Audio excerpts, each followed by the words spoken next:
Kita ke sorotan lain, saudara. Sedikitnya 36 orang profesional dari sektor privat, komunitas, dan publik dari 21 kabupaten kota se-Indonesia terpilih dalam program Global Future Fellows GFF yang diprakarsa Yayasan Nirlaba Pijar Foundation. GFF di Yogyakarta kali ini fokus memikirkan solusi ketahanan pangan di Indonesia.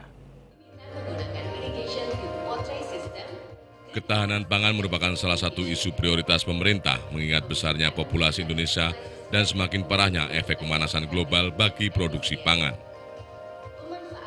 Menurut Global Food Security Index (GFSI), nilai ketahanan pangan Indonesia pada tahun 2022 berada di level 60,2, lebih rendah dari rata-rata Asia Pasifik, yakni 63,4.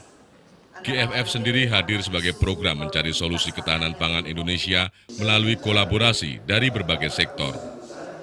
Melihat bahwa ada juga tantangan krisis iklim yang meningkatkan potensi gagal panen dan juga ada disrupsi rantai pasok global yang disebabkan tensi geoekonomi global.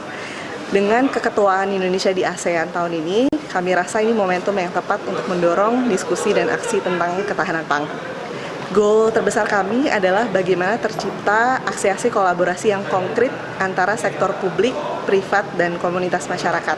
Kami melihat pentingnya sinergi antara berbagai sektor dalam mendorong ketahanan pangan Indonesia. Wakil Menteri BUMN Pahala Mansuri menegaskan, ketahanan pangan relevan menjadi isu strategi Indonesia ke depannya.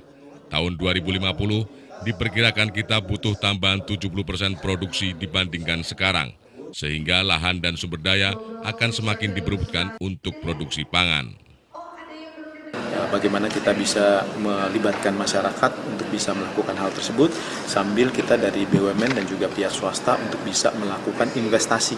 Bagaimana kegiatan yang terkait dengan perkebunannya dan juga beberapa hal lain seperti misalnya bibit, pupuk, dan lain sebagainya, ini juga merupakan upaya-upaya yang kita lakukan bersama-sama. Ketahanan pangan menjadi prioritas di tengah ketegangan global. Diharapkan dengan adanya gotong royong yang mempertemukan kementerian lembaga, BUMN, perusahaan swasta, hingga petani ini nantinya dapat saling berkolaborasi untuk mengatasi isu-isu pangan di Indonesia.